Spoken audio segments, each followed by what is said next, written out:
बेचारी रोज़ी, उसकी दादी नहीं रही। मैं उसे यहोवा के बारे में बताना चाहती थी, लेकिन क्लास में सभी बच्चे मुझे देख रहे थे। मुझे जिम्मी का भी डर था कि कहीं वो मेरा मजाक ना उड़ाए। वो अक्सर ऐसा ही करता है, वो सबको तंग करता है। अब तो ये कैप तुम्हें कभी वापस नहीं मिलेगी। सभी उससे डरते हैं। ऐसा नहीं है कि मैंने कोशिश नहीं की, लेकिन जब भी उसे ये किताब देना चाहती, हर कोई मेरी तरफ ही देख रहा होता था।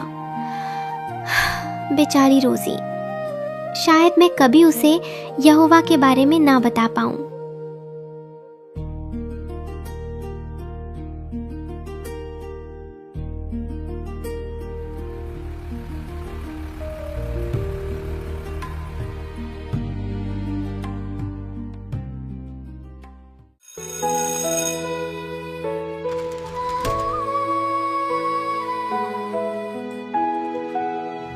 आज फिर मैंने किसी तरह उसे यहोवा के बारे में बताने की हिम्मत जुटाई।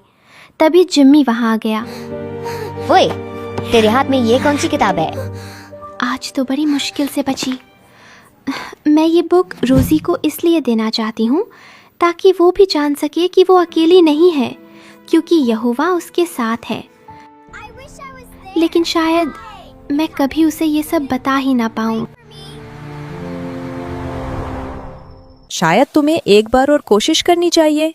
माँ, मैंने बताया तो, सब मुझे घूरते हैं जैसे मैंने कोई गलती कर दी हो। लेकिन फिर भी तुम एक बार और कोशिश तो करके देखो, क्योंकि परमेश्वर यही चाहते हैं कि तुम कोशिश करती रहो। क्या तुमने इस नन्ही लड़की की कहानी सुनी है? नहीं। ये बिल्कुल तुम्हारे जैसी थी। लेकिन ये रो क्यों रही है? बाइबल में इसका नाम तो नहीं लिखा, लेकिन ये दुनिया के सबसे शक्तिशाली राजा नामान की दासी थी। वो यहाँ बंदी बनाकर लाई गई थी ताकि वो नामान की पत्नी की सेवा करे। नामान बहुत ही शक्तिशाली था और उसने कई युद्ध जीते थे। ये लड़की यहाँ हर तरह का काम करती थी।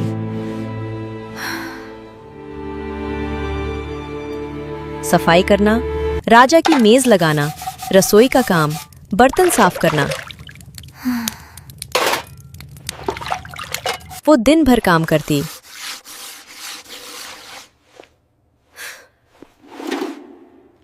और नामान और उसकी पत्नी की सेवा करती थी।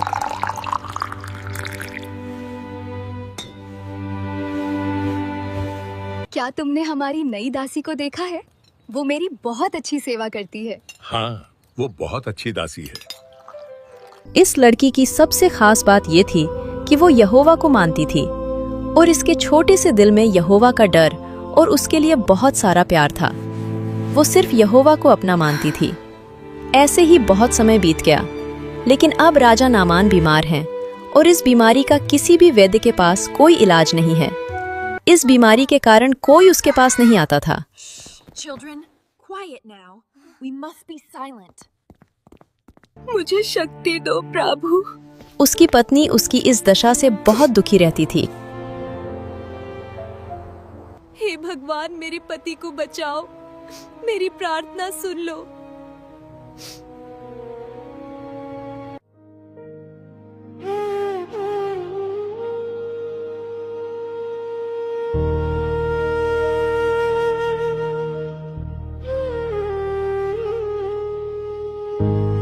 हे यहोवा परमेश्वर, आप हमारे राजा को ठीक कर दो, वो बहुत कष्ट में है।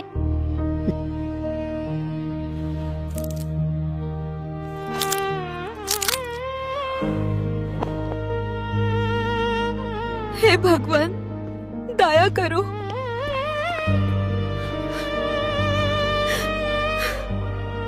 महाराज बहुत बीमार हो गए हैं। अब वो ठीक से खा भी नहीं पा रहे। मुझे बहुत डर लग रहा है।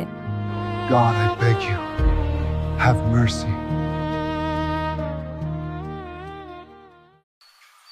महाराज, आप ठीक हो सकते हैं। तुम कहना क्या चाहती हो? मैं तो बस ये बताना चाहती थी कि कुछ नहीं महाराज, मुझे माफ कीजिए। मैं जानती हूँ कि हमारे राजा को कौन ठीक कर सकता है। कौन है वो? यहोवा, इस्राएल का परमेश्वर। अपना मुंह बंद रख, समझी ना बेवकूफ लड़की। तुझे पता नहीं हम किन देवताओं की उपासना करते हैं। अगर दोबारा तुम्हारे मुंह से ये नाम सुनाई दिया तो तुम्हारी खैर नहीं। अब अगर मुझे तुम्हारी आवाज सुनाई दी तो मैं खुद तुम्हें सजा दूंगी। माँ ने बोला था यहोवा सब कुछ कर सकते हैं। हाँ, शायद ये सच हो।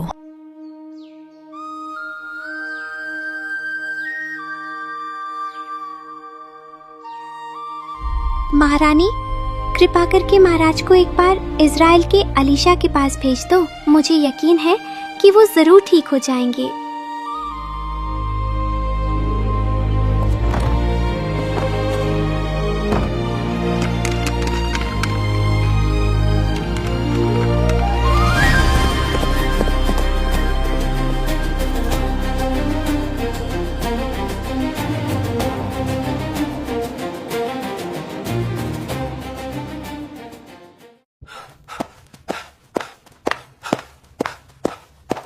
महारानी, महारानी, महारानी, महारानी! राजा वापस आ गए हैं।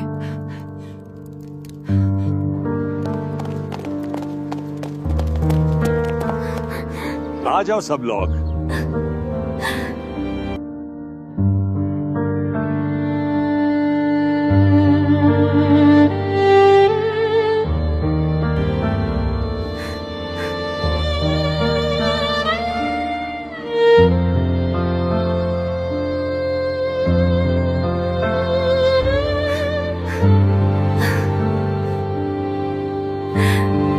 धन्यवाद यहोवा परमेश्वर, आपने हमारे राजा को ठीक कर दिया। पापा पापा, आ जाओ मेरे प्यारे बाछो। देखा आपने, यहोवा सब कुछ कर सकते हैं। हाँ बिल्कुल, यहोवा ही सच्चा खुदा है। शुक्रिया मेरी बच्ची।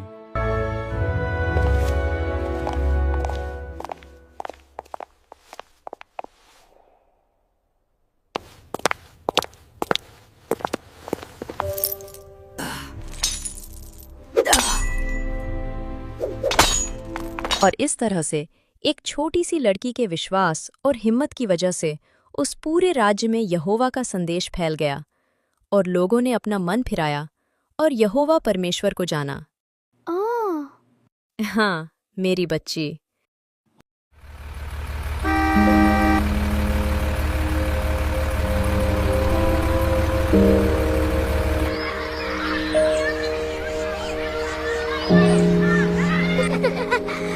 अगर तुमने दोबारा ऐसी हरकत की तो मैं मैडम से तुम्हारी शिकायत कर दूंगी। सॉरी। हे यहोवा, प्लीज आज मेरी मदद करना।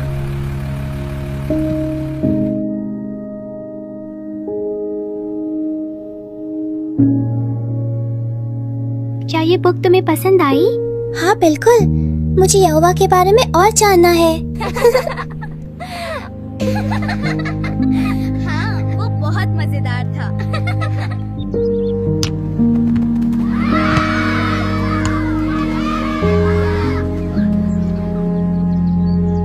दोस्तों, आज की इस कहानी ने आज हमें एक बहुत बड़ी बात सिखाई है। अक्सर हमें लगता है कि हिम्मत का मतलब है डर का ना होना, लेकिन सच्ची हिम्मत वो है जब आपका दिल डर से जोरों से धड़क रहा हो, फिर भी आप सही काम करने के लिए कदम आगे बढ़ाते हैं। याद कीजिए उस नन्ही इजरायली लड़की को। वो अपने देश से दूर थी, अकेली थी और एक पराई जगह पर नौकरानी थी। लेकिन जब उसने अपने मालिक का दुख देखा तो उसने अपने डर को भुला दिया। क्यों? क्योंकि उसका प्यार और उसकी हमदर्दी उसके डर से कहीं ज्यादा बड़ी थी। हमारी जिंदगी में भी कई बार ऐसे जिम्मी आएंगे जो हमारा मजाक उड़ाएंगे या हमें लगेगा कि हम बहुत छोटे हैं। पर याद रखिए, यहोवा को बड़े और शक्तिशाली लोगों की जरूरत नहीं है। उन्हें सिर्फ एक ऐसे साफ दिल की जरूरत है जो दूसरों का भला चाहता हो। तो आज से डर कर पीछे मत हटिए। अगर आपके पास कोई ऐसी बात है जो किसी का दुख दूर कर सकती है तो उसे खुलकर बांटिए। क्योंकि जब आप दूसरों की मदद के लिए अपना मुंह खोलते हैं तो यहोवा खुद आपको हिम्मत और शक्ति देता है।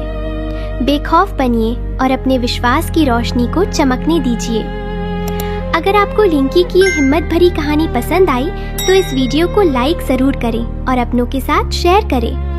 ऐसी ही और प्रेरणादायक कहानियों के लिए हमारे चैनल को सब्सक्राइब करना ना भूलें। और हाँ, हमें कमेंट में ज़रूर बताएं कि आप ये वीडियो कहाँ से देख रहे हैं। हमें आपके कमेंट्स का इंतज़ार रहेगा।